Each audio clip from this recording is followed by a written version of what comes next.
The letter arrived on a Tuesday in the spring of 1882, and by Wednesday morning, Timothy Sutton had his saddlebag packed and his horse saddled before the ink on his reply was even dry.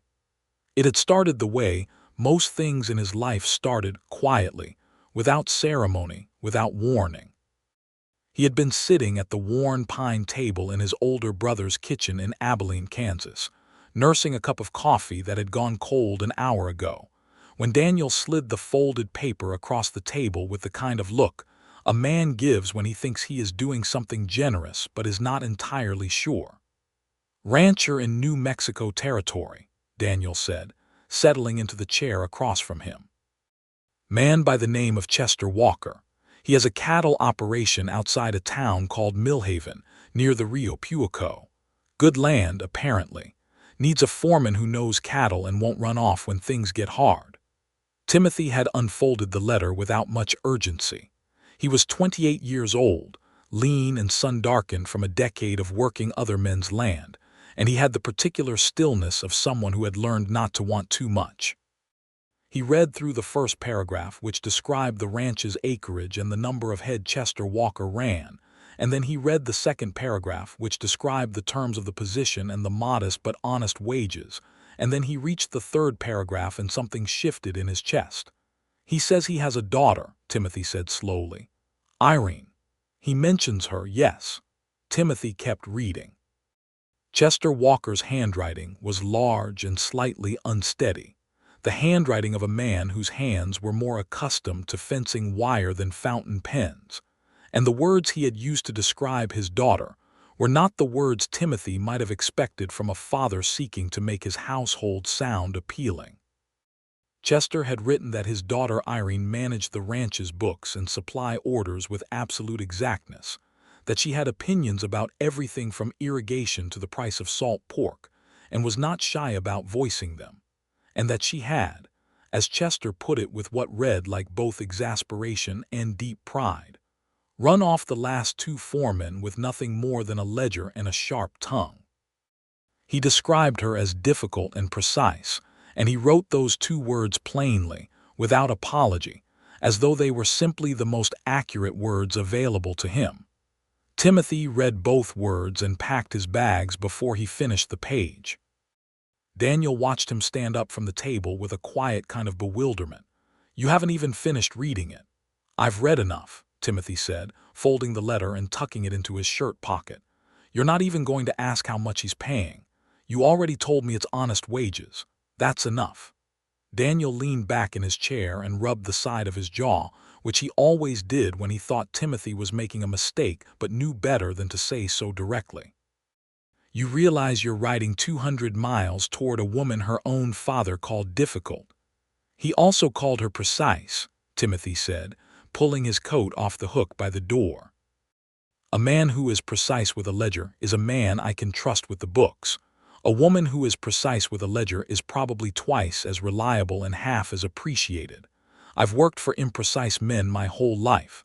I'd like to try something different." He meant every word of it, even if he had not yet formed all the thoughts completely in his own mind. There was something in those two words, difficult and precise, that had reached through the paper and grabbed him by the collar.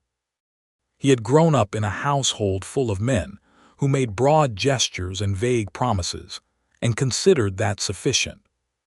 He had worked under bosses who ran their ranches on instinct and stubbornness, and lost good cattle every year because of it.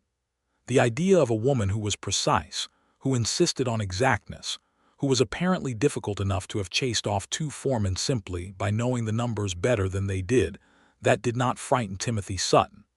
That interested him enormously. He wrote back to Chester Walker that same afternoon, accepted the position, and was on the road south by the following morning.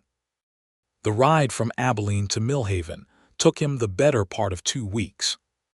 He traveled the Santa Fe Trail down through the territory, camping at night under skies so wide and so full of stars that they seemed almost aggressive in their beauty, and during those 2 weeks he thought about the letter more than he was strictly comfortable admitting.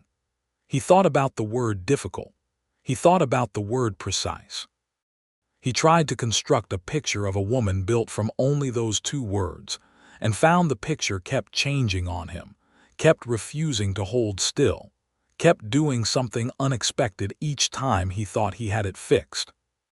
He arrived in Millhaven on a Friday afternoon in early May, when the cottonwoods along the Rio Puico were putting out their first pale leaves, and the air had that sharp, clean smell that the desert gets just after a light rain.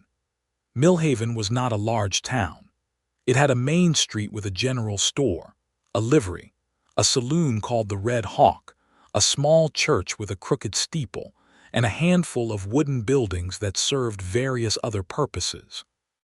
The people on the street looked at him with the frank, assessing gaze that small towns reserve for strangers, and he looked back with the same quiet steadiness he brought to everything. He found the Walker ranch without difficulty. Chester had included rough directions in the letter, and a man at the livery confirmed them with a friendly jerk of his chin toward the southwest. The ranch was about 3 miles outside of town, set against a long, low ridge of red rock that caught the late afternoon sun and turned the color of a banked fire. As he rode up the dirt track toward the main house, he could see the cattle spread out across the pasture land to the east, a good solid herd of longhorns, and the fencing looked well maintained, which told him something useful about whoever was managing the operation. Chester Walker came out onto the porch before Timothy had fully dismounted.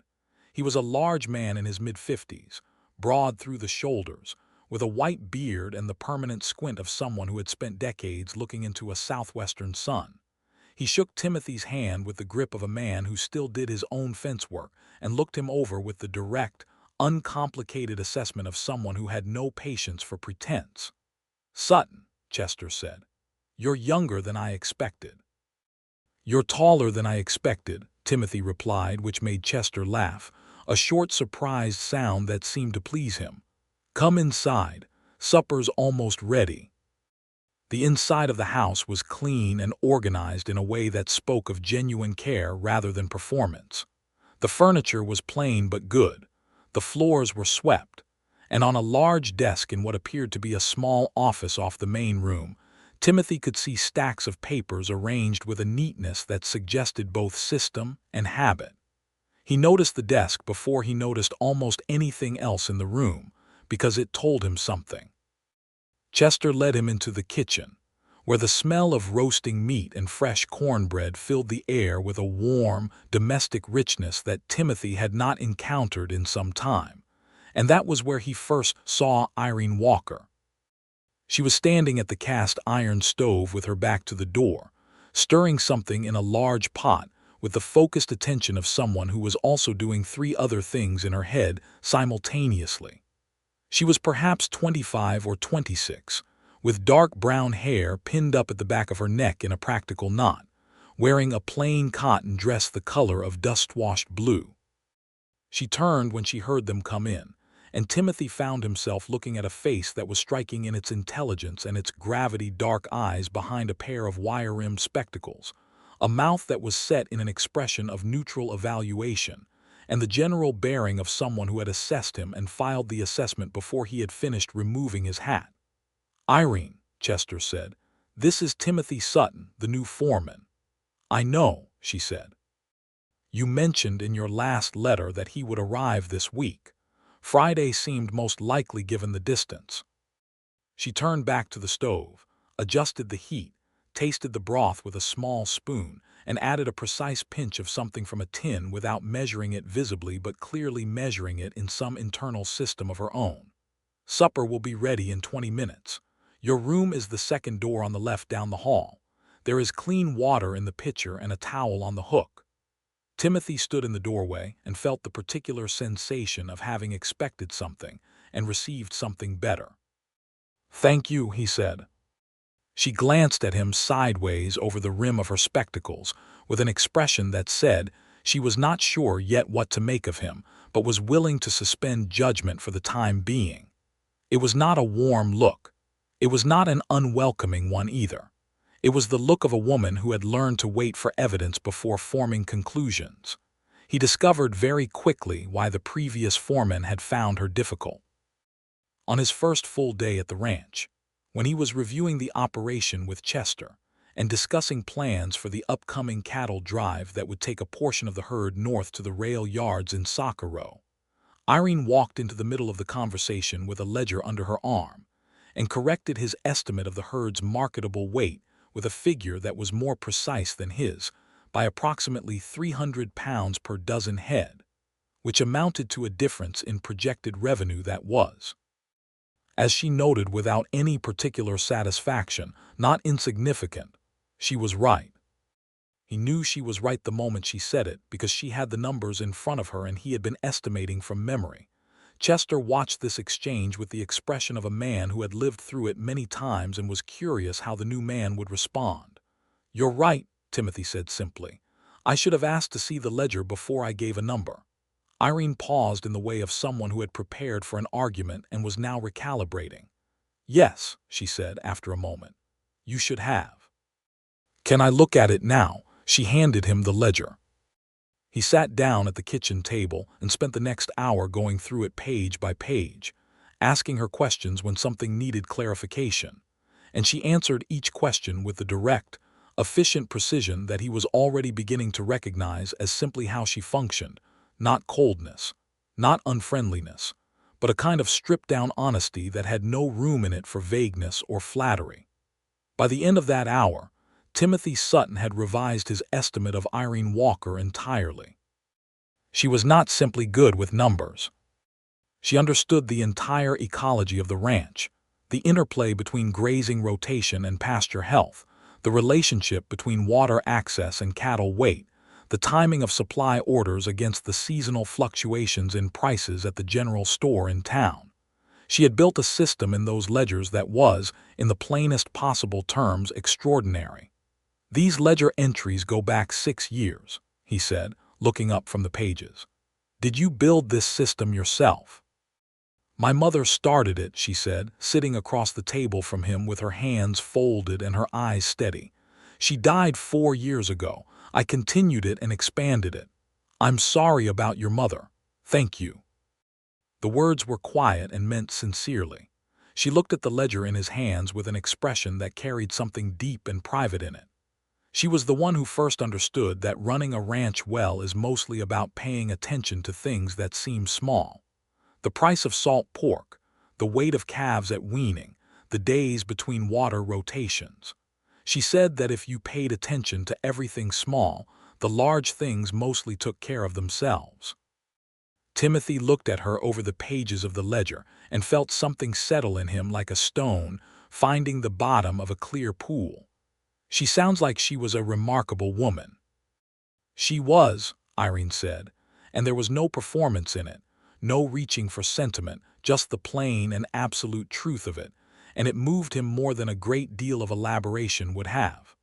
The first weeks passed in a rhythm of work and careful, circling attention. Timothy threw himself into the management of the ranch with the full commitment that had always been his way. He was up before dawn, out with the hands by first light, making decisions quickly, and when Irene pointed out a better approach, reversing them without ego. He had 6 ranch hands working under him, a mixed crew of Texan cowboys and 2 men from the Piro Pueblo community to the north, who had been working for Chester for several years and knew the land intimately. Their names were Santiago and Domingo, and they were among the most capable men Timothy had ever worked alongside, with a knowledge of the desert terrain and the seasonal water sources that was essentially irreplaceable. He learned quickly that Irene's sharpness was not personal. She was equally direct with her father, with the hands, with the merchants in town, and with the doctor who came out from Millhaven once a month to check on Chester's increasingly troublesome knee. She did not soften her assessments for anyone, and she did not sweeten difficult information with unnecessary comfort.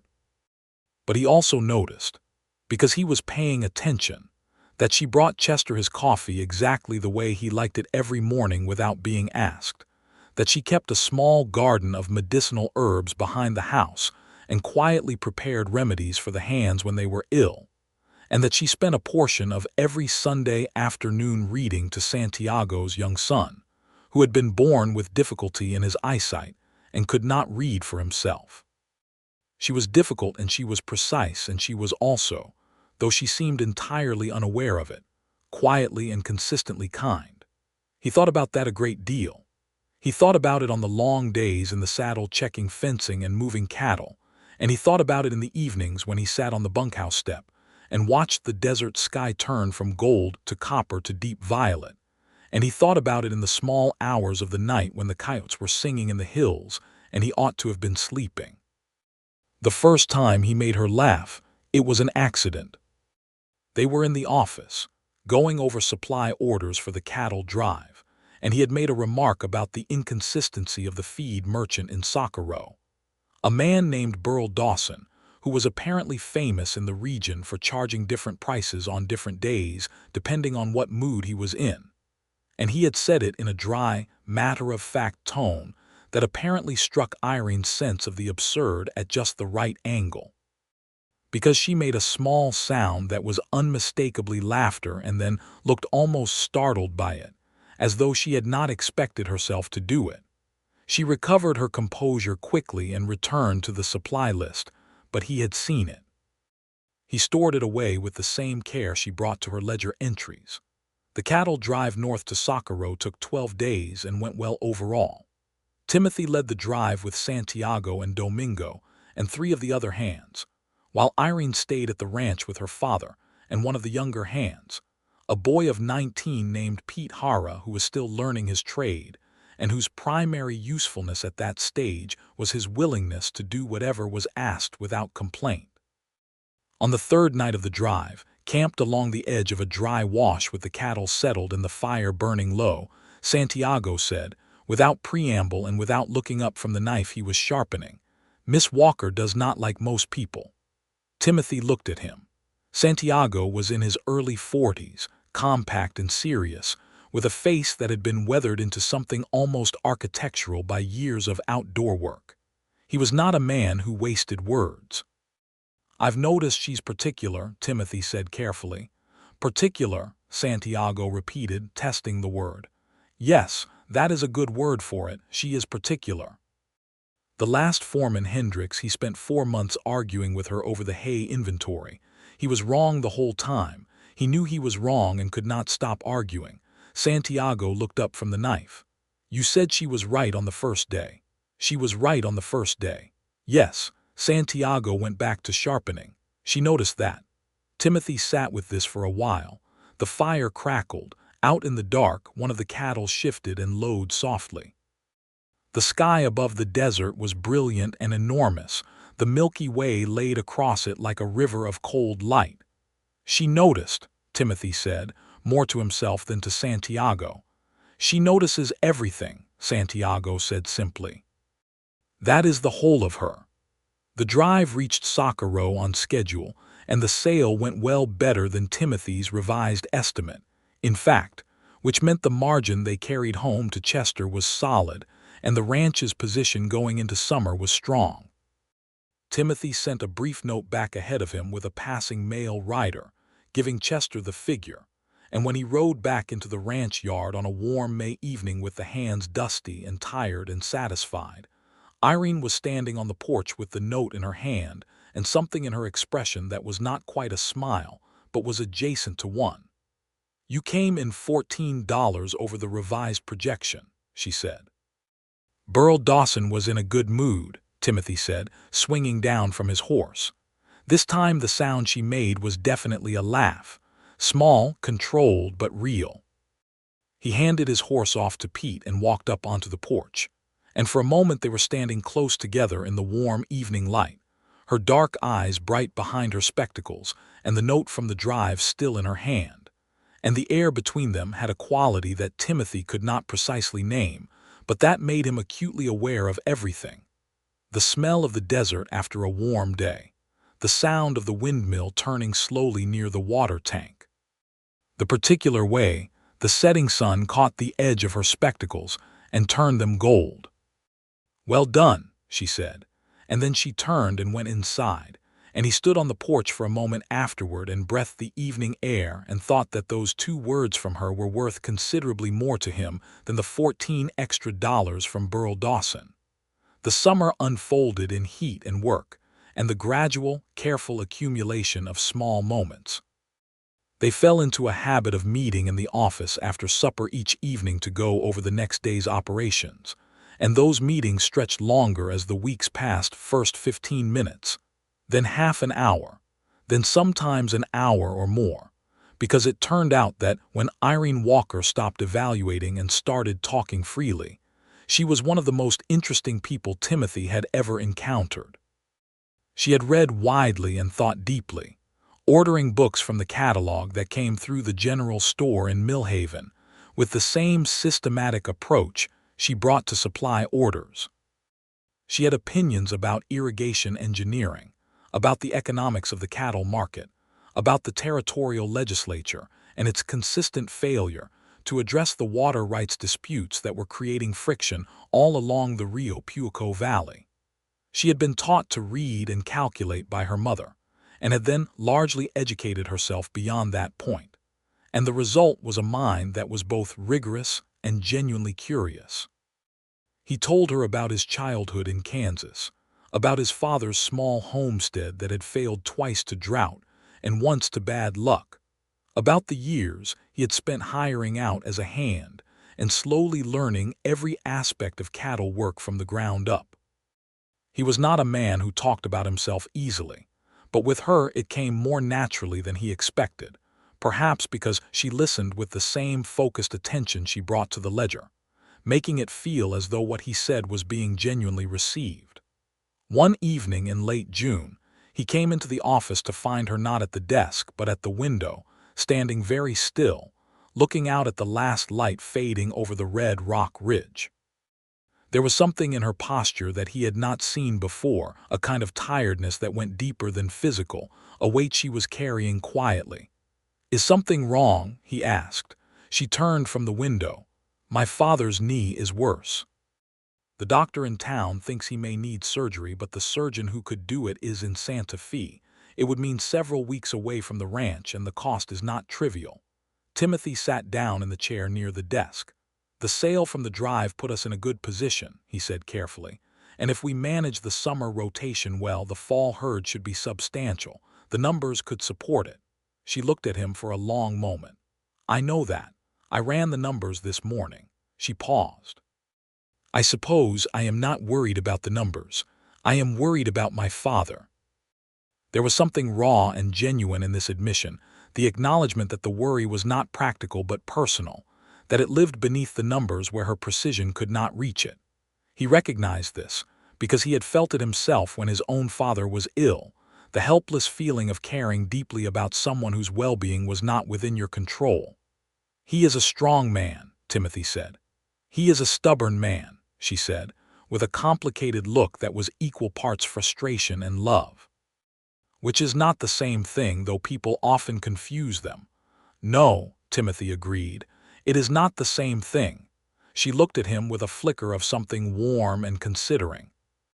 "You are not what I expected," she said. "What did you expect?" "I expected someone like the others, someone who would resent the ledger and the numbers, who would think that managing a ranch is a man's business and that my involvement was an inconvenience." She turned back to the window for a moment. "I expected someone who would find me difficult and decide that the word was a problem to be solved." Timothy was quiet for a moment. "Your father described you as difficult and precise," he said. "I read the first word and thought about the foreman who had left. I read the second word and thought about how much I had been waiting my whole life to work alongside someone who gives a damn about getting things right." The silence that followed this was different in quality from the silences that usually occupied the space between them.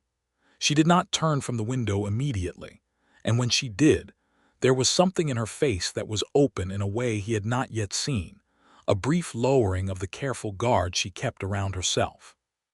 "That is a very direct thing to say," she said. "You prefer direct," he said. She looked at him for another long moment. "Yes," she said quietly, "I do." The summer deepened, and with it came the complications that the summer in the New Mexico territory always brought. The heat that turned the land to iron, the scattered and unpredictable afternoon thunderstorms that could fill a dry wash to dangerous levels in minutes, and the ongoing tension over water rights that Irene had been tracking in the territorial newspapers, and that had begun, that summer, to become something more immediate and pressing than an abstract political concern. The difficulty was a man named Harlan Cross, who owned a large ranching operation to the north of the Walker land, and who had, over the preceding 2 years, been diverting an increasing portion of the water from the upstream section of the Branch Creek that fed the Walker Ranch's main water tank. Cross was connected. He had relationships with several members of the territorial legislature and with the county land office, and he pursued his interests with the particular confidence of a man who has never had serious consequences for anything he has done. Irene had been documenting the situation for over a year. She had dates, water levels, measurements taken from the tank over multiple seasons, and a careful timeline of the diversion and its effects. She had written to the Territorial Land Office in Santa Fe twice, with no meaningful response. She had consulted the one lawyer in Millhaven, a man named Ridge who was competent but candid about the limitations of his influence in a dispute involving someone with Cross's connections. When she laid all of this out for Timothy one evening in July, spreading the documentation across the office desk with the precise, organized movements of someone who had arranged these papers many times, he looked at it for a long time without speaking. "This is meticulous," he said finally, "every entry dated and witnessed. Santiago witnessed most of the water level measurements. Domingo witnessed the others. Their testimony would be credible. Cross is going to say this is just a dry summer. Cross can say what he likes. I have 7 years of comparative data. This is not a dry summer effect. This is a structural reduction in flow caused by upstream diversion." Her voice was controlled, but underneath the precision there was a current of real anger, the anger of someone who has been systematically ignored and knows it. Timothy straightened and looked at her across the desk. "What do you want to do?" She met his eyes steadily. "I want to take this to the federal land office in Albuquerque, not the territorial office. The federal office has broader jurisdiction and is less susceptible to Cross's local influence. But I would need to go to Albuquerque, and I would need to leave my father here, and I am not certain I will stay with the ranch," Timothy said. "Chester and I can manage. Santiago and Domingo are more than capable. You should go." She looked at him as though she was checking whether he meant it. "You understand this is not simply a supply run. I would be gone at minimum a week, possibly longer. The fall management decisions would be largely in your hands." "Irene," he said gently, "I know the ranch. And I have your ledgers." A pause. "Trust me with them." This was apparently the right thing to say, because something in her shifted, not dramatically, not with any show of emotion, but perceptibly, like a compass needle finding north. "All right," she said. "I will make arrangements." She went to Albuquerque in the second week of August, traveling by the southbound stage that passed through Millhaven on Mondays and Thursdays. She left Timothy with detailed written notes covering every contingency she could anticipate, which, knowing Irene, was an impressive number of contingencies, and a copy of the relevant ledger pages, and she stood at the stage stop in town with her traveling bag and her document case and her spectacles, and looked at him with an expression he could not quite read. "The notes are comprehensive," she said. "I know. I read them last night. There is a section on the east pasture rotation that is time-sensitive." "I saw it. I'll move the herd on Thursday." She looked at him for a moment longer than necessary, and he looked back at her, and neither of them said anything else. But there was something in that held moment that was doing quiet and significant work between them. Then the stage driver called out, and she picked up her traveling bag and climbed into the coach, and Timothy stood in the street of Millhaven and watched the stage pull away in a cloud of red dust, and felt the particular ache of someone who has just understood something about themselves. He managed the ranch well in her absence. Chester's knee made riding difficult. So the old rancher stayed close to the house and trusted Timothy with the decisions, which Timothy made carefully, and, when uncertain, by asking himself what Irene's ledger suggested rather than what instinct said. He moved the east pasture herd on Thursday as instructed, found the Monday water level measurement that she had scheduled and took it, and recorded it in the log with Santiago as witness, and handled a minor dispute between two of the hands over task assignments with the quiet, fair firmness that had always been his way. He wrote to her. He had not planned to, but on the fourth evening of her absence, he found himself at the desk in the office, which still carried the faint, clean smell of her, something like cedar and soap, writing a letter that he told himself was operational but that was, in fact, personal. He described the week's work, the herd movement, the water level measurement, and then, because she was not there to hear it directly, and because writing had always stripped his defenses somewhat, he added a single line at the end. The office is too quiet without the sound of your pen on the ledger pages. I hope Albuquerque is treating you well. He posted it the next morning and spent the following 2 days wondering whether it had been a mistake. Her reply came on the day she returned, which was to say it arrived on the same stage that brought her home, having apparently crossed paths with her in Albuquerque. She had clearly written it before receiving his letter, because it was entirely operational in content, describing the progress at the federal land office in careful detail. She had been seen by a senior federal land agent named Morrison, who had been both competent and genuinely interested in her documentation, who had opened a formal inquiry into the upstream diversion and issued a preliminary order to cross requiring him to cease the diversion pending investigation. With the prospect of substantial fines and a permanent order if the investigation confirmed what the documentation suggested it would. She had done it. She had walked into a federal government office in a territorial city in 1882 as a woman with a document case and 7 years of measurements, and she had made a senior federal agent take her seriously enough to act. Timothy read the letter standing in the ranch yard with the afternoon sun burning on his neck and felt a surge of something that was somewhere between pride and joy, and something that did not have a clean name. She arrived home on the Thursday afternoon stage, and he rode into town to meet her, which he told Chester was practical.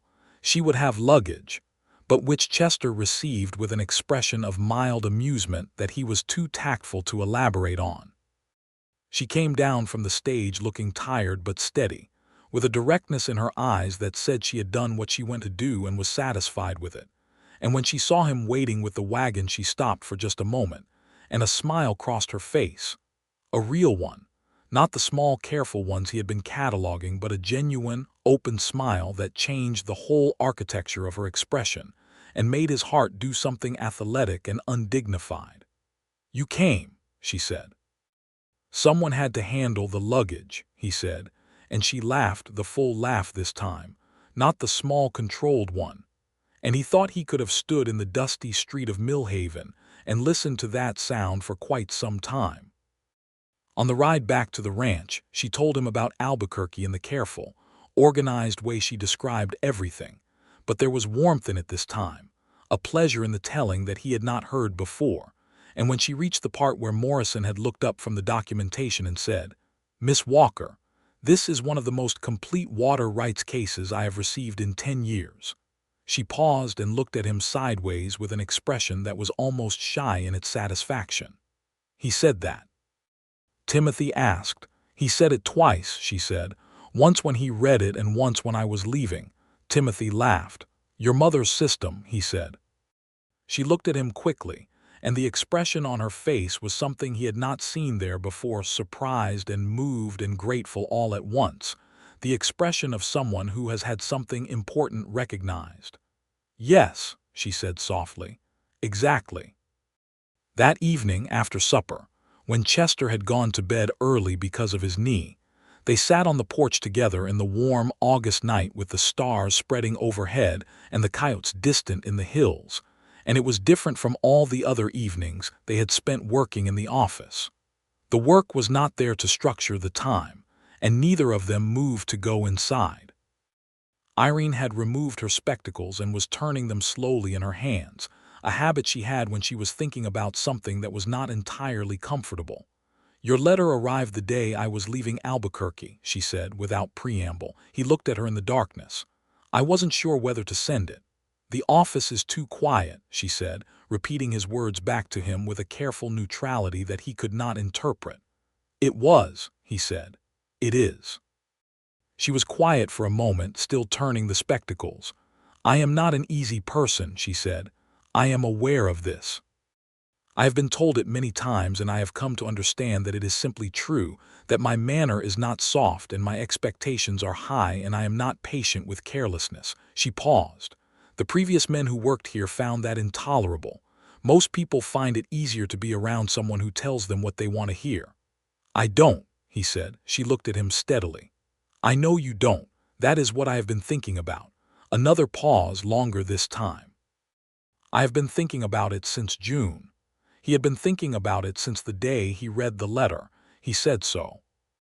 She looked at him for a long moment in the starlit dark, and then she put her spectacles back on with a small, precise movement and said, in a voice that was quieter than usual, "I think you should know that I have been—" She stopped.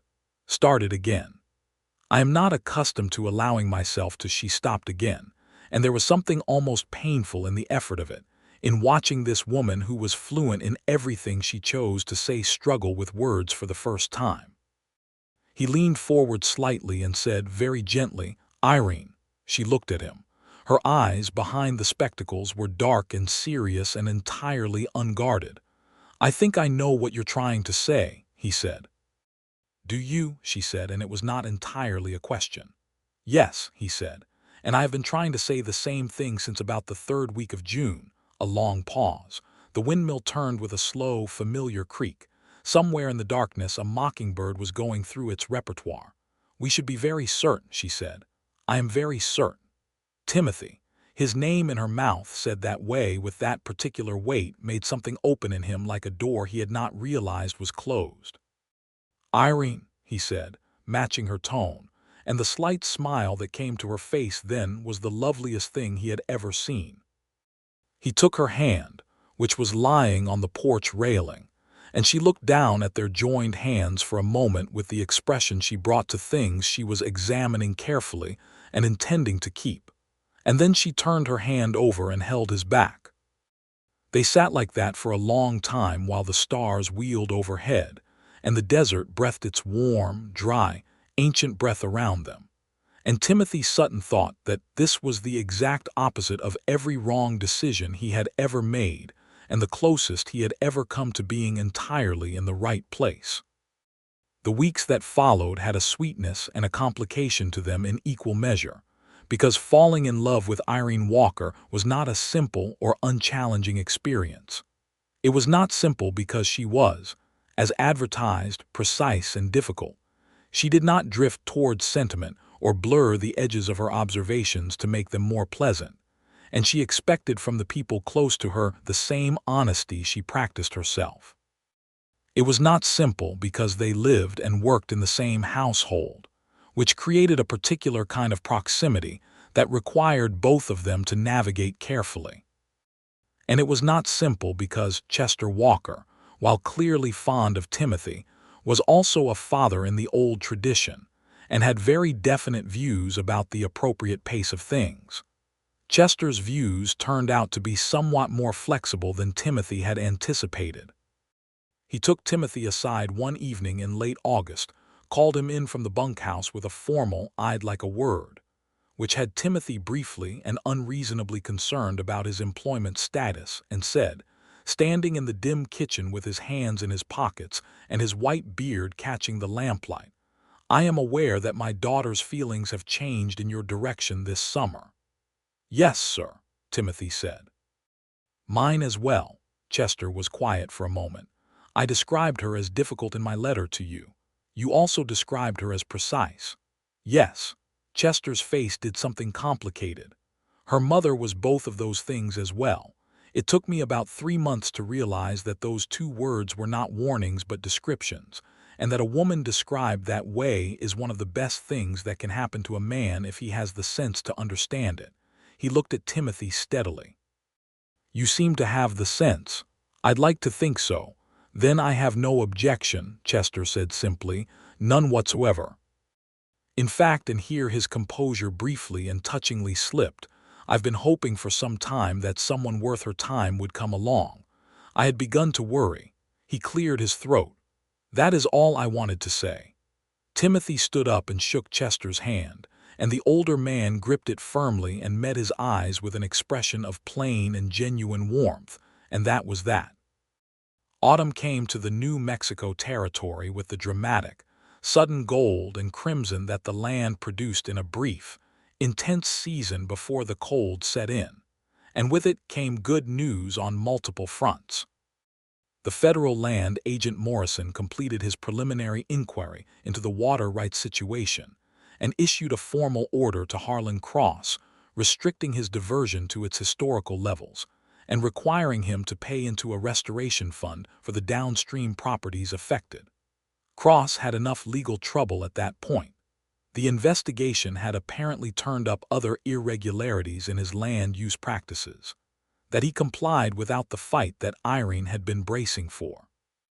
She received the official notification in September, read it twice, set it down carefully on the desk, removed her spectacles, and cried quietly, briefly, with the controlled emotion of someone who does not weep often but who occasionally has to for her mother. Timothy understood, who had first observed what was being done to the water and who had not lived to see it corrected. He did not say anything. He simply sat with her close enough that his shoulder was against hers and let the moment be what it was. After a while she put her spectacles back on and said, in a voice that was nearly steady, "We should update the water rights file." "Yes," he said, "we should." Chester went to Santa Fe for his surgery in October, traveling with a neighbor woman named Mrs. Arroyo, who had offered to accompany him and whose company Chester accepted with the reluctant gratitude of a man who is genuinely too unwell to argue. The surgery went well, according to the brief telegram Chester sent back, and he was expected to recover fully with rest, though recovery would take several months. With Chester in Santa Fe, Timothy and Irene ran the ranch together through the autumn with a partnership that had by now become so natural and so complete that the ranch hands simply accepted it as the order of things. Timothy made the physical decisions, the herd management, the fence work, the daily direction of the hands, and Irene made the financial and planning decisions. And the overlap between those domains was where they talked for hours, finishing each other's thoughts and disagreeing with the particular pleasure of two people who know each other's minds well enough to argue properly. There was a morning in early November when a cold front had come down from the mountains overnight, and the first thin ice was on the water tank, and the longhorns were restless in the east pasture, and Timothy came in from the early rounds with his coat collar up and his breath making clouds, and Irene was in the kitchen with coffee already made and a map of the south pasture spread on the table, and they stood together over the map planning the winter rotation. Their heads closed together and the coffee warm between their hands, and he thought, this is it. This is the exact thing.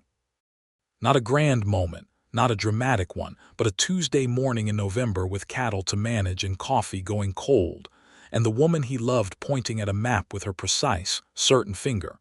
This is the life he wanted. He proposed to her that evening.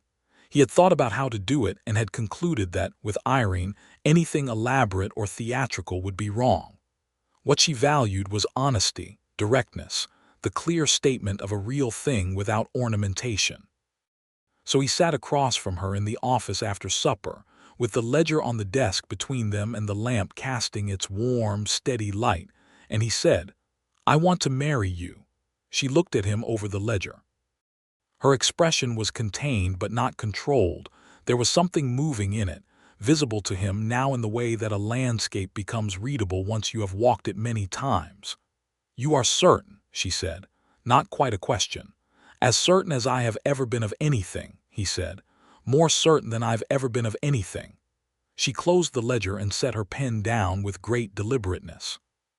She looked at him steadily, and he could see the precise, careful mind at work behind her eyes, checking the thing from every angle, finding the flaws, finding the truth. He waited. "The ranch," she said carefully. "My father's recovery. The water rights restoration work that still needs follow-up in spring. There is a great deal happening." "Yes," he said. "We can manage all of it together." Another pause, longer. She took her spectacles off and set them down and rubbed the bridge of her nose with 2 fingers, a gesture he associated with her most serious thinking. "Timothy," she said. "Yes. I want to marry you too." He had been steady and patient and confident throughout the conversation, and then, at those 7 simple words, he felt something give way inside him like a dam with a crack in it, something warm and enormous and entirely beyond his ability to manage. And the smile that came to his face was helpless and huge and not at all the expression of a calm man. She looked at his face and the corner of her mouth curved. "You are smiling in a very undignified way," she said. "I am aware," he said. "I can't help it. I find," she said, with a careful precision that could not quite disguise the warmth underneath, "that I don't mind it." He reached across the desk and took her hand. And this time she leaned forward and he leaned forward and they met somewhere above the closed ledger.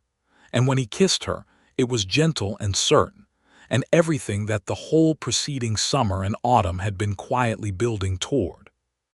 Chester came home from Santa Fe in December, walking with a cane but upright and clear-eyed and much improved. And when they told him, he sat down in his kitchen chair and put his large hands flat on the table, and looked at them both with an expression of such uncomplicated happiness that it was almost startling to see on the face of a man who spent most of his life squinting at the sun. "Well," he said. "Good." And then he asked Irene to make coffee and Timothy to get the good whiskey that lived at the back of the pantry shelf, and the 3 of them sat around the kitchen table on a cold December evening, and planned a spring wedding with the same combination of precision and warmth that seemed to govern most things in that household. They were married in April of 1883 in the crooked-steepled church in Millhaven, on a day when the desert had decided to be extravagantly beautiful, with the wildflowers out along the roadside and the sky a deep and impossible blue. The whole of Millhaven came, along with Santiago and Domingo and their families and the other ranch hands, and Mrs. Arroyo, who had accompanied Chester to Santa Fe, and the lawyer Ridge, and even, with a somewhat grudging graciousness, the federal land agent Morrison, who happened to be passing through the territory on other business and had been told about the wedding by Santiago's wife, and had apparently decided that he had been enough of a part of this story to deserve to witness its conclusion. Irene walked into the church in a dress the color of cream, plain and well-made without excess, wearing her spectacles because she had said quite firmly that she intended to see the man she was marrying, and she carried a small bunch of the desert wildflowers that Timothy had gathered that morning from the roadside. She walked herself down the aisle. Chester was on the arm of Mrs. Arroyo, watching his daughter with bright and full eyes, and she walked in the way she did everything, with purpose and precision and a quiet, deep gladness. Timothy stood at the front of the church and watched her come toward him and felt the same thing he had felt on that November morning over the map, the certainty, the rightness, the enormous grounded peace of being exactly where he was supposed to be. When she reached him, she looked at him over the top of her spectacles, a habit she had when she was being particularly direct, and said, very quietly for him alone, "You are smiling in that undignified way again." "I can't help it," he whispered back. "I know," she said, and the smile she gave him then was neither small nor controlled but full and open and entirely his, and the preacher began to speak, and outside the crooked-steepled church the desert breathed its ancient, patient breath, and the wildflowers bent in the spring wind. The first year of their marriage was one of the richest and most demanding years Timothy Sutton had ever lived. There was the ongoing work of the ranch, which expanded in scope and complexity as Chester's health improved and allowed for new plans. They added a small horse breeding operation in the fall of 1883, taking on a pair of quarter horses from a reputable breeder in Texas, which Irene had researched in the same methodical way. She researched everything, sending letters and comparing responses and building a file before making a decision. There was the water rights restoration work, which required 2 follow-up trips to Albuquerque over the course of the year to ensure that the protections established by Morrison's order were being maintained, and which Irene handled with the same organized determination that had driven the original case. There was the deepening pleasure of daily life with someone you love completely and know well, which is a thing that some people describe as routine, but which Timothy experienced as the opposite, as a continuous unfolding of detail and discovery. He learned the texture of her mornings, the particular quality of silence she kept before her first cup of coffee, the way her thinking deepened and shifted late in the evenings, the small, unannounced acts of care she performed for everyone around her. She learned his steadiness, his capacity for patient work, the dry humor he deployed rarely but precisely, the way he sang very quietly to himself when he was doing something that required concentration, an old Kansas hymn that he was not entirely aware of, and that she had pointed out to him one day with a surprised fondness that had made him turn red. He learned that she was not as guarded about love as she was about everything else. When she loved something, and she did love, fully and without reservation, she simply had high standards for what earned it. She loved it with a completeness that was exactly as precise and exacting as everything else about her. It was just that what was precise about it was not the holding back but the specific, thoughtful, careful way she expressed it. She left small notes on his desk when she found something in the ledger that pleased her. She remembered every specific thing he had ever told her about his childhood and asked about them later, unprompted. She learned the name of his horse and spoke to it directly and seriously when she passed it in the corral, as though they were conducting a business transaction, which made the horse look at her with a kind of confused respect. In the spring of 1884, she told him she was expecting a child. She told him in the office, in the manner of someone reporting a significant finding, and then immediately went on to describe the adjustments she intended to make to her working schedule over the coming months, and he sat across the desk from her and looked at her face, which was businesslike above and incandescent beneath, and he said, "Irene, stop." She stopped. "Come here," he said. She came around the desk and he stood and put his arms around her and held her, and she stood in the circle of his arms for a long, still moment with her face against his neck, and the preciousness of it, the total, complete preciousness of holding her and knowing what was coming, moved him so deeply that he could not speak for a moment. "I had made a chart," she said, muffled against his shoulder. "The chart can wait," he said. "Yes," she said, and stayed where she was. Chester wept openly when they told him that evening, which he then immediately and rather transparently pretended was a reaction to the smoke from the kitchen fire. Santiago shook Timothy's hand with great formality and gave him a nod of profound and genuine approval. Domingo made a comment in Spanish that Santiago translated as, "It is about time," which made the whole room laugh.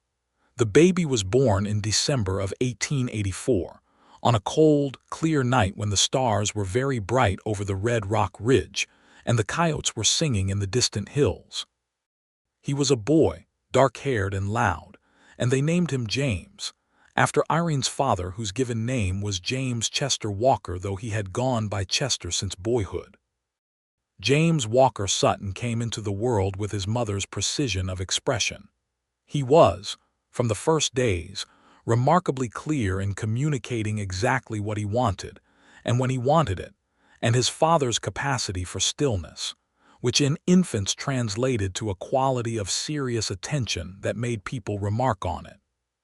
Chester held his grandson on the evening of the second day, and sat very still in his kitchen chair for a long time while the baby slept in his arms, and the look on the old man's face, was the closest thing to prayer that Timothy had ever witnessed. Life on the Walker Ranch in the years that followed settled into a shape that had both the depth of roots and the freshness of something that is still growing. Chester's health remained stable after the surgery, and while he took a slower pace, he was genuinely useful as a counselor and advisor, bringing the perspective of 3 decades of ranching to the decisions that Timothy and Irene made together. The ranch prospered, not extravagantly, not with the dramatic expansion that some operations pursued, but steadily and sustainably, because every decision that went into it was made carefully, with the numbers in front of them and the ledger honest. Santiago's son, whose name was Louis, grew well enough that the difficulty with his eyesight, while still present, was more manageable than the doctors had initially suggested, and Irene's Sunday afternoon reading sessions with him had over the years given him not only literacy but a deep and genuine love of books. By the time he was 14, he was reading to himself, slowly and with great care, and the books Irene selected for him were good ones. This mattered to her in a way that she expressed only through the care she put into choosing them, but Timothy saw it clearly. The cattle drive north became an annual ritual that Timothy led with a rotating crew that included, as they grew into it, some of the younger hands from the Pyro Pueblo community who had come to work at the ranch. The relationships with Santiago and Domingo and their families had become something more than employment. A genuine community had formed around the ranch over the years, composed of people of different origins and histories who had found in that particular patch of desert and its particular household a place worth staying. There were difficulties, because there are always difficulties, and because the West in the 1880s was a place of genuine hardship and genuine injustice, and the Walker Ranch was not exempt from either. There was a drought in 1885 that cost them 200 head and required stringent economies. There was a boundary dispute with a neighbor to the east that required legal correspondence and 2 visits to the land office. There was a year when cattle prices crashed, and the drive to Socorro netted significantly less than projected, requiring adjustments across the board, which Irene managed with a grim competence that Timothy found both impressive and deeply comforting. Through all of it, what sustained them was not the absence of hardship, but the quality of their partnership, the way they faced things together, the way each of them brought their particular strengths to bear. The way a difficulty encountered together was a fundamentally different thing from a difficulty encountered alone. Timothy had been alone with his difficulties for most of his adult life before he came to the Walker Ranch, and the contrast was so profound and so daily that he never stopped being aware of it. Their second child, a daughter named Clara, was born in the autumn of 1886. Clara arrived with her father's steadiness and her mother's eyes dark, and assessing behind the serious face she wore as an infant, and was from the beginning a child of strong opinions and clear preferences, which Irene received with the equanimity of someone who recognized a familiar pattern. James, at nearly 2 years old, regarded his sister with the formal seriousness he brought to most things, and after a brief period of adjustment, accepted her presence with the thoroughness with which he accepted most things, completely and permanently. By the time Clara could walk, she was following her mother through the office with the concentration of someone learning a craft, and Irene, who had never made any pretense of not working, simply incorporated her daughter into the working day with the practical adaptability of someone who has a high tolerance for complexity. James, by contrast, was almost always outdoors with his father, riding from the time he was old enough to sit a horse with support, learning the cattle and the land and the daily work of the ranch from Timothy's patient, quiet instruction. The years moved in the way that good years do, not slowly, not quickly, but with a fullness that made them rich in memory. The ledgers in the office grew in number, each year's volume a careful record of what had been, and Irene maintained them with the same system her mother had begun, adding her own refinements and, as the children grew, beginning to teach James and then Clara the principles of the system, not because she expected them to be ranchers necessarily, but because she believed that the ability to pay careful attention to things that seem small was the most useful skill a person could have. Timothy watched this education with the particular satisfaction of a man who understands the value of something being passed on. He had come to this ranch because of 2 words in a letter, and those 2 words had given him not only a life, but a way of understanding what a life was for not ease, not simplicity, not the soft edges of things left vague, but the extraordinary richness of things made clear and real, and shared with someone who insisted on seeing them truly. In the spring of 1887, 5 years after Timothy had ridden south from Abilene with Chester Walker's letter folded in his shirt pocket, he came in from the morning rounds to find Irene at her mother's desk, the original ledger, the one from the years before her mother's death, open in front of her. He could tell from the quality of her stillness that she was not reading it but sitting with it, the way people sit with things that mean more than can be put into words. He poured 2 cups of coffee and brought one to the desk and sat down beside her, and she looked up at him with the expression she had been slowly teaching him to read over 5 years, the one that was full and clear and entirely without reservation. "She would have liked you," Irene said. "I hope so," he said. "I would have liked her."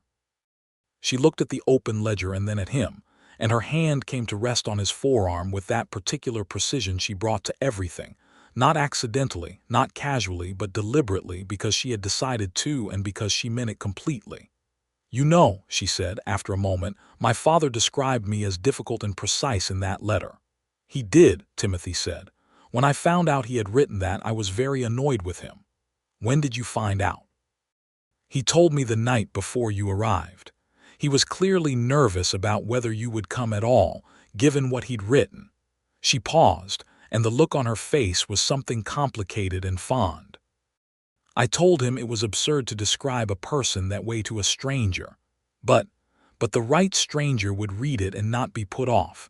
She looked at him over the rim of her coffee cup with those dark, clear eyes. "You were the right stranger. I read both words," he said, smiling.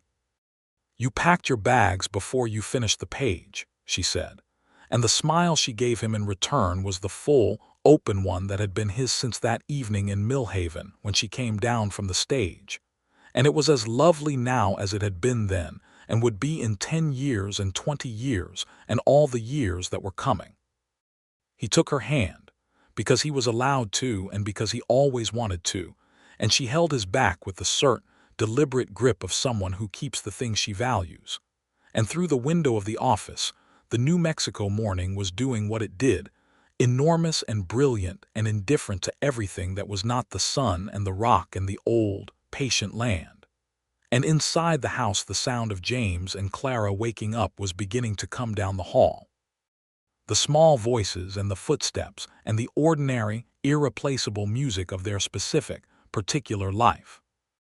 Chester came through the kitchen doorway a moment later, moving well on the leg that had been repaired in Santa Fe 4 years ago, and looked at them sitting there at the desk with their coffee and their held hands and the morning light coming through the window, and his white beard split into a wide, uncomplicated grin.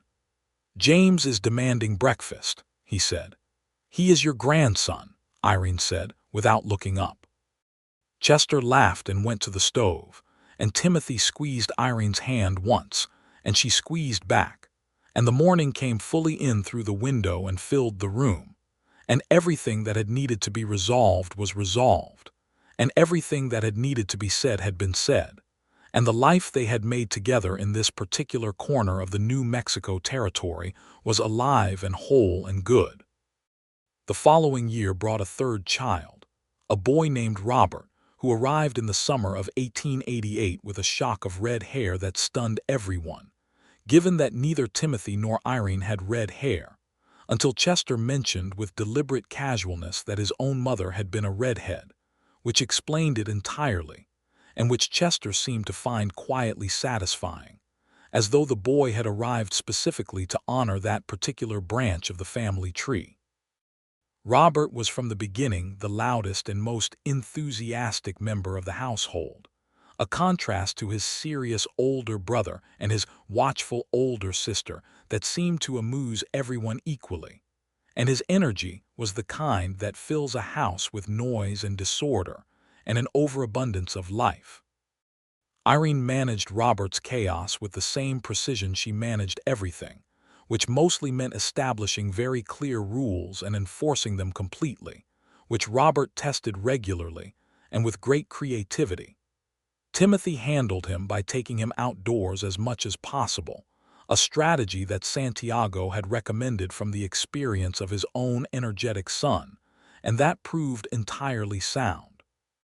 Robert Sutton discovered at the age of 4 that he loved horses with a passion that bordered on the spiritual, and from that point on the question of what to do with all his energy largely answered itself. James, growing steadily into a quiet, thoughtful boy of 6, and then 7 and then 8, showed early signs of the mathematical precision that had been his mother's gift, and Irene began teaching him the ledger system with the seriousness she would have brought to teaching a professional. He learned quickly and carefully, and never made the same error twice, which his mother approved of to a degree she expressed by giving him progressively more complex problems to work through, a form of praise he seemed to intuit correctly. Clara, between her brothers, was her own person entirely, sharp and perceptive, and with a curiosity about the natural world that expressed itself in a collection of pressed plants and rock specimens that began to take over a shelf in the office, which Irene permitted with the quiet tolerance she reserved for things that reflected genuine and focused interest. Santiago's wife, a woman named Catalina who had grown up near a pueblo and knew a great deal about the native plants of the region, began teaching Clara their names and properties, and this informal education became a genuine connection between them. The relationships that had grown up around the ranch in those years were one of the things that Timothy valued most about the life they had made. The Pyro Pueblo community to the north, Santiago's family, Domingo and his wife and their grown children, Mrs. Arroyo in town, who had been a quiet fixture of Chester's life since Santa Fe and who everyone had gradually stopped pretending, was simply a neighbor. All of these people were woven into the fabric of the ranch and its household in ways that made the boundaries between work and family porous and warm. There were injustices that the territory could not escape, and that Timothy and Irene were aware of and tried, within the limits of what was possible from a single ranch in a single county, to address honestly. The Pyro Pueblo community had its own ongoing legal and land disputes with neighboring interests, and Irene's experience with the water rights case had given her both a model and some useful contacts in the federal land office. She wrote letters when letters were warranted, and made the trip to Albuquerque twice more in the years following, not for the ranch's interest specifically, but in support of a broader water rights petition that Santiago had helped organize. She did not pretend that letters and federal petitions were sufficient, or that they would solve what was fundamentally a much larger problem. But she did what she could do, and she did it with the full force of her precision and her stubbornness.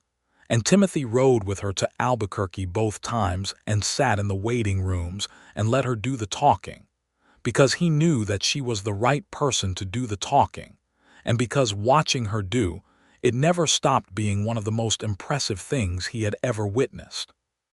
By the time 1890 arrived, the Walker Ranch had become something that Chester, in his more reflective moments, described as what he had always hoped it would be, not the largest or the most profitable operation in the territory, but a well-run, well-considered, genuinely honest piece of ground that had given good work to good people, and had dealt fairly with its neighbors and its land, and had made, over the course of its years, more good than harm in the world.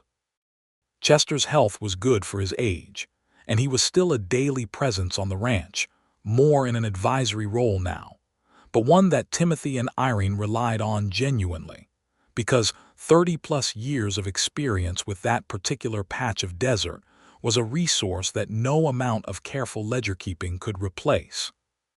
He spent a great deal of his time with his grandchildren, and watching him with James and Clara and Robert, reading with them, walking the property with them, telling them the stories of the ranch's earlier years and their grandmother's hand in building it, was one of the quiet, consistent joys of Timothy's daily life. In the spring of 1890, Irene began writing down her mother's ledger system in a more formal, structured way. Not the ledgers themselves, which existed, but the principles behind the system, the reasoning and the methodology that her mother had developed, and that Irene had expanded and refined over 15 years. She wrote it carefully and completely, and when it was done, it was a document of about 40 pages, and she showed it to Timothy one evening without preamble, setting it on the desk in front of him. He read it that night and came to bed late and lay there in the dark with her breathing steadily beside him, and thought about the kind of mind it took to not only build a system like that, but to understand it well enough to write it down for someone else to use. He thought about her mother, who had started it. He thought about the ledger in the office that had been in use since before Irene was born. In the morning, he told her she should send it to the agricultural publication that came through the territorial newspapers twice a year, because the people who read that publication were people who managed land for a living, and what she had written was more useful than most of what he had ever read in it. She looked at him over her coffee for a long moment with the expression he knew meant she was taking a thing seriously. "It is specific to this type of land and this type of operation," she said. "That makes it more useful, not less," he said. Another long pause. "I would need to revise it for a wider audience," she said. "Then revise it." She revised it. The publication printed it in the fall edition of 1890, with the author listed as I. Walker Sutton, which was Irene's choice. And within the following year, they received letters from 4 ranchers in the territory who had read it and found it genuinely useful. One of whom was a woman running an operation to the north of Albuquerque who wrote to Irene with questions, and began a correspondence that continued for years. James turned 8 that year and began riding with his father on the shorter rounds, and Timothy taught him with the patience and the attention to detail that he had always brought to instruction, watching the boy develop steadily and with great seriousness of purpose.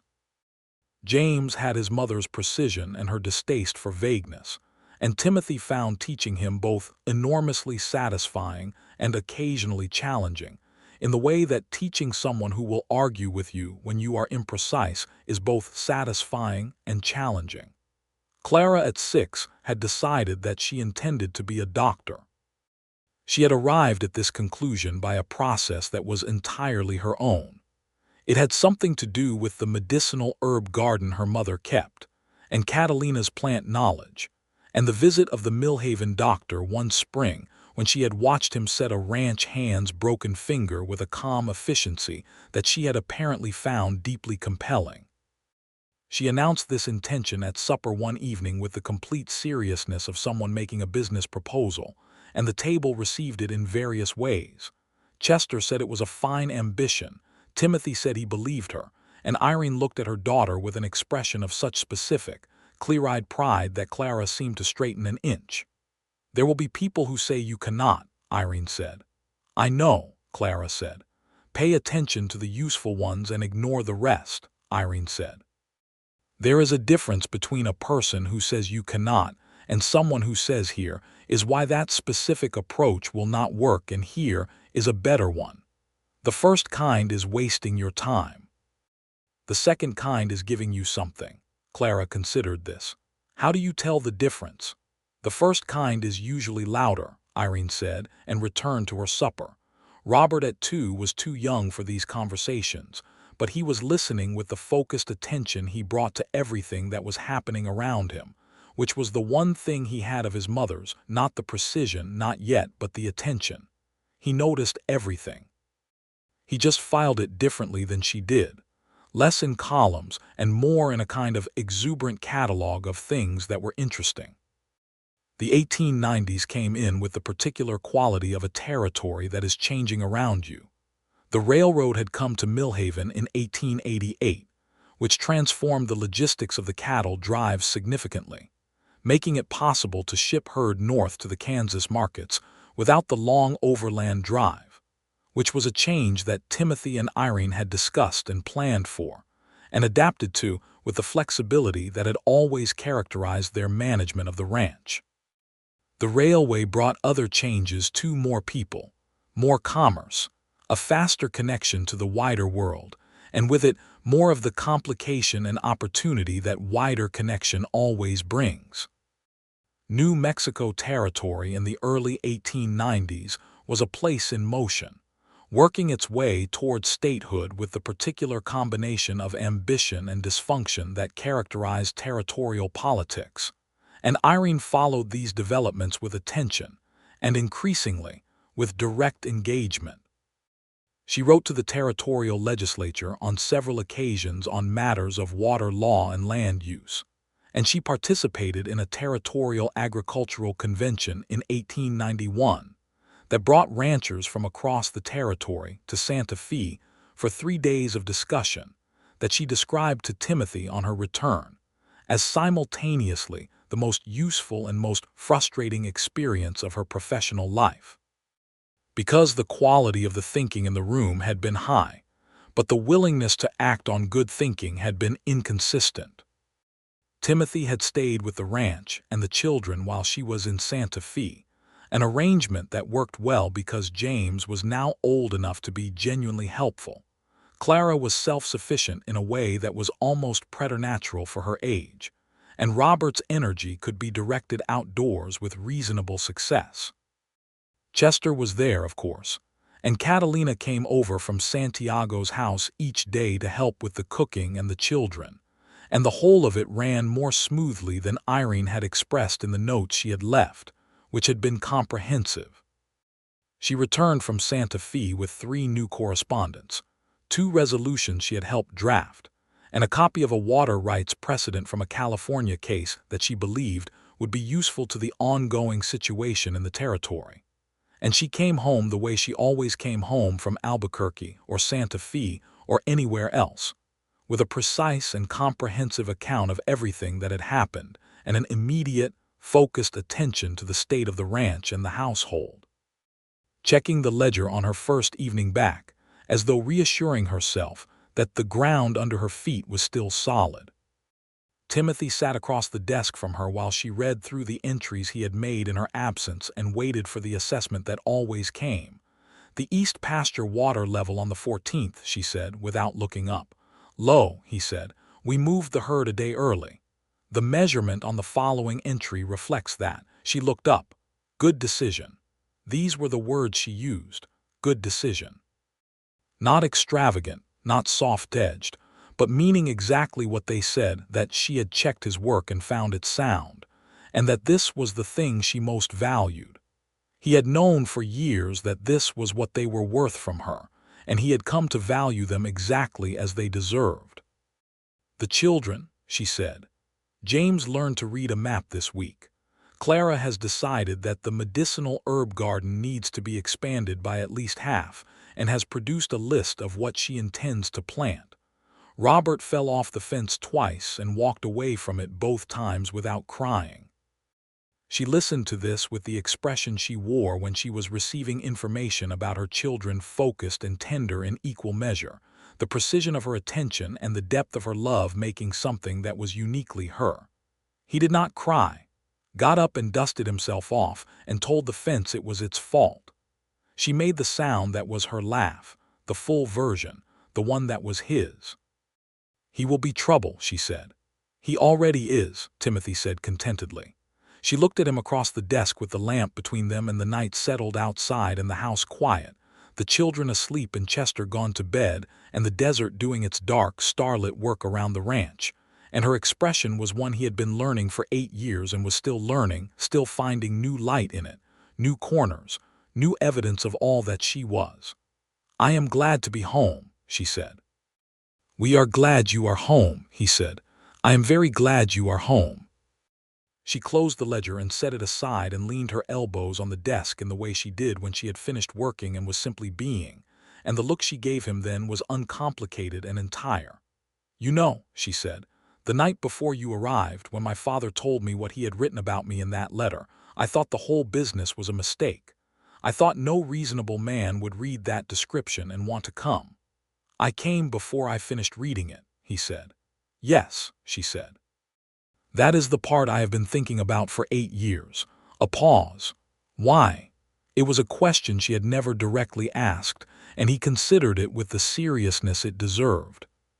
"'Cause the word difficult didn't say anything about the person," he said slowly. "People call a woman difficult when she refuses to pretend, when she knows more than is convenient and says so, when she holds a standard higher than the one the room has agreed to settle for. I had met men like that, men who were difficult in exactly that way, and they were always the ones worth working for." He looked at her. "And the word precise. A precise person doesn't waste your time on things that don't matter. A precise person gives you the truth in the clearest form available." A pause. "I was 28 years old, and I had spent a decade being imprecise and trying to manage the gap between what I was told and what was true. Your father's 2 words sounded like the end of that." She was looking at him with an intensity that was entirely still. "You thought all of that before you had even finished the page," she said. "Not in those exact words," he said, "but yes." She was quiet for a moment. Then, "Timothy, yes, I am very glad you are the kind of man who reads carefully." He smiled. "And I am very glad your father described you honestly." She reached across the desk and he met her halfway, and they held hands over the closed ledger in the lamplight of the office that had been her mother's before it was hers, in the house that sat on the land that the water from the upstream creek still fed, under the vast and permanent sky of the New Mexico territory. And everything was exactly what it was, and nothing was missing. The years that lay ahead of them were many and full, more seasons of drought and plenty, more cattle drives, the slow growth of James into a young man who would one day manage numbers with the same ease as his mother, Clara's long and determined journey toward medicine that would take her eventually to a women's medical college in the East and back again, Robert's devoted and comprehensive relationship with horses that would become, in time, a genuine and respected expertise. There was Chester's final decade, lived with the dignity and contentment of a man who had seen his hopes for his land and his daughter come true in forms more complete than he had dared to plan for. There was the continuation of the work with Santiago and Domingo's families, the ongoing care of the land and the people who lived by it, the letters to the territorial legislature and the federal land office, the slow and incomplete and never finished business of trying to make a small corner of the world more fair than it had been. All of that was coming. But on that particular night in the office, with the lamp burning and the ledger closed and the desert quiet around them, there was only the clarity of the present, the specific, irreplaceable fact of Timothy Sutton and Irene Walker Sutton sitting across from each other in a lamplit room, holding hands, knowing each other completely, having chosen each other entirely, having built something real and lasting on the foundation of 2 honest words: difficult, precise. He had read them both and packed his bags before he finished the page, and he had never for a single day of his life since been sorry.